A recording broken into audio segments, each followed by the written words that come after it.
Hello there, sword friends. Today I'm going to tell you a little bit about these two bokken that I got from SDK. And SDK, if you're unfamiliar, is a place that sells wooden martial arts equipment. At least that's one of the things that they do, and I heard they were a good spot to get bokken, so I got a couple.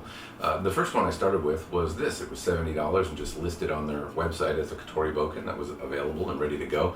I picked it up, and then in the course of emailing I found out that this wood, which I can't remember the name of and I will put in the description down below, is not necessarily the best suited to the abuse that I intend to put it through for Katori. It's light and maneuverable, and if you're not necessarily doing a lot of abusive contact, then this is light and a refined, nice tool to move around. It is very light and very comfortable.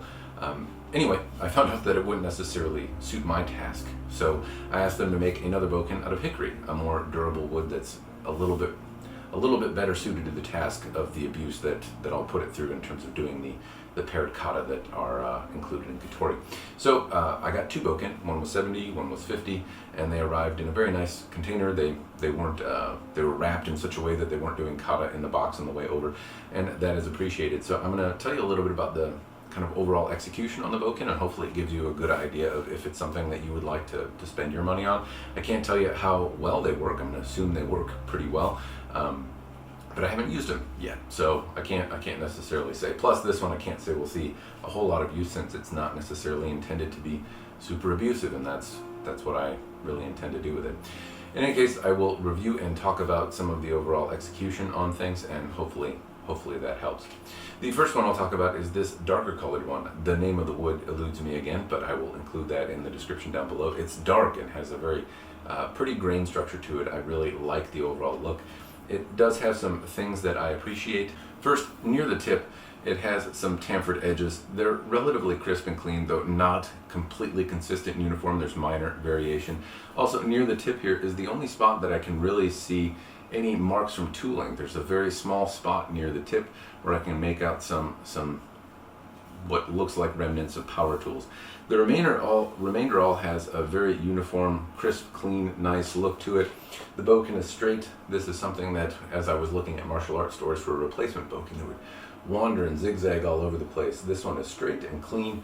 It has a nice little swell near the tip too. It almost looks like it cuts in and swells out. I don't know if that's necessarily a traditional thing or not, but it has an aesthetic look that I find pleasing.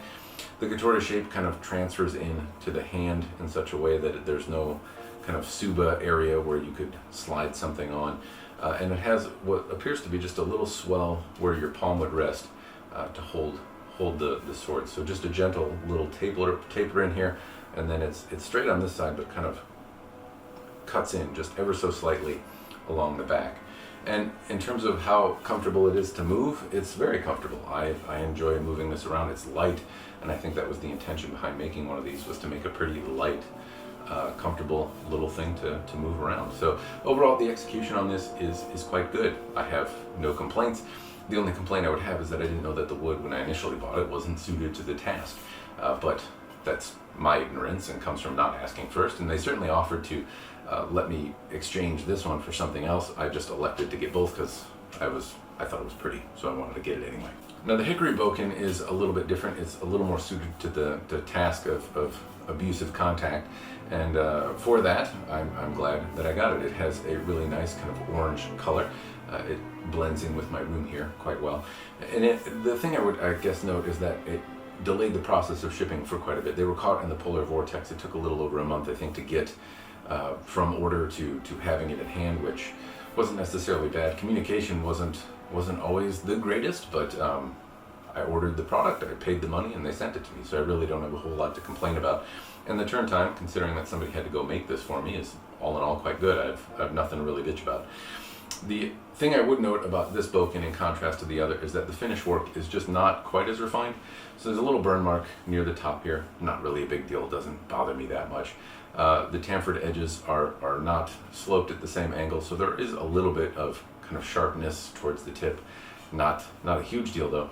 And then there's just a lot more marks from power tools here. I can see sanding marks in a lot more spots on the blade. It doesn't have the same level of refinement near the tip.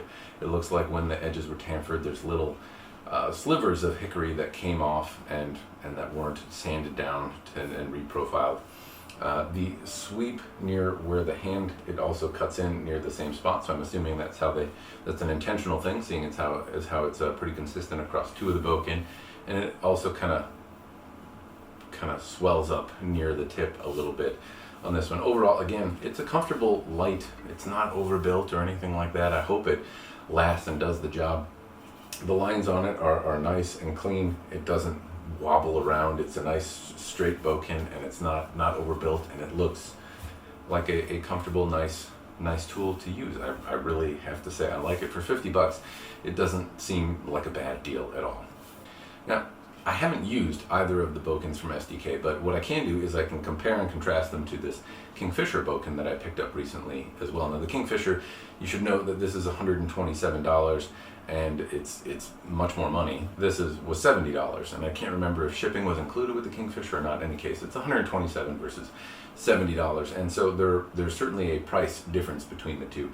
The Kingfisher one is made of hickory. It's a lighter color, though the color isn't necessarily guaranteed to be as light as this were you to buy one.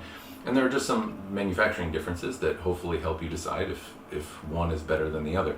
So first off, the tip on the Kingfisher one has different kind of levels of tamfering. It has a different style that's a little bit more elaborate. It's also a little more even in terms of the tamfering. There was only one minor little spot where I could make out tool markings on this Bokken. There were none on the Kingfisher.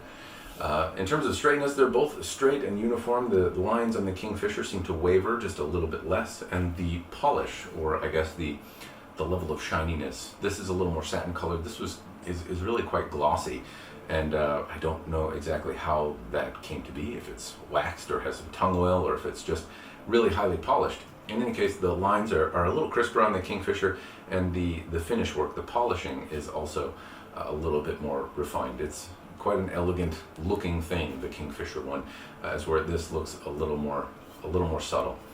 The kashra, the little pommel area here, the Kingfisher has a swelled area. They make a $80-something iteration, and it is flat and has a chamfered edge similar to this. The chamfered edge around this one, it kind of wiggles around a little bit. It's not as uniform and even. The Kingfisher iteration is very uniform and even. The swell here is right where your right hand holds the blade, as where the Kingfisher has the swell kind of more towards the kashra, the pommel area. It cuts in and then flares out a little bit, as opposed to having it where your right hand holds the sword. In any case, they're both very nice instruments. I have no complaints. I do say that I like the Kingfisher a little bit more personally, but I can't say that I really mind either one, especially as I compare the cost difference, $127 versus $50. This is still a very nice Bokken. There's a sense of refinement and elegance in the finish work and overall craftsmanship, and just how this feels. That said, this is still a very nice Bokken, and for the money, I have absolutely no complaints. The one thing I would spot is that the Kingfisher, this nice polish, this very beautiful line and kind of overall clean look, is very quickly diminished when I used it. I've only used this for one class, and it already has taken quite a bit away from the overall newness of the Bokken. So if you're not looking for that refinement, or it bothers you with use, then that may be something to consider. I haven't used this one yet. I assume that it will look similarly distressed after a couple rounds of contact. In any case, I have really no regrets. The SDK website was littered with a whole bunch of different Bokken options. They were very friendly and overall pretty timely, all things considered, especially given the weather that we've had. And the Bokken feels quite nice. I hope that this has given you some idea of what to expect if you wanted to spend your money there. I'm overall quite happy, and I will let you know how it holds up over time. I'll probably check in a couple months and let you know in comparison how all of these hold up, especially the Hickory one. I don't have any intentions of using the darker colored one, because it's not really intended to do abrasive contact, so I will just swing it around a little bit. Anyway, that's what I have for you. I hope it's been interesting. As always, cheers, and thanks for watching.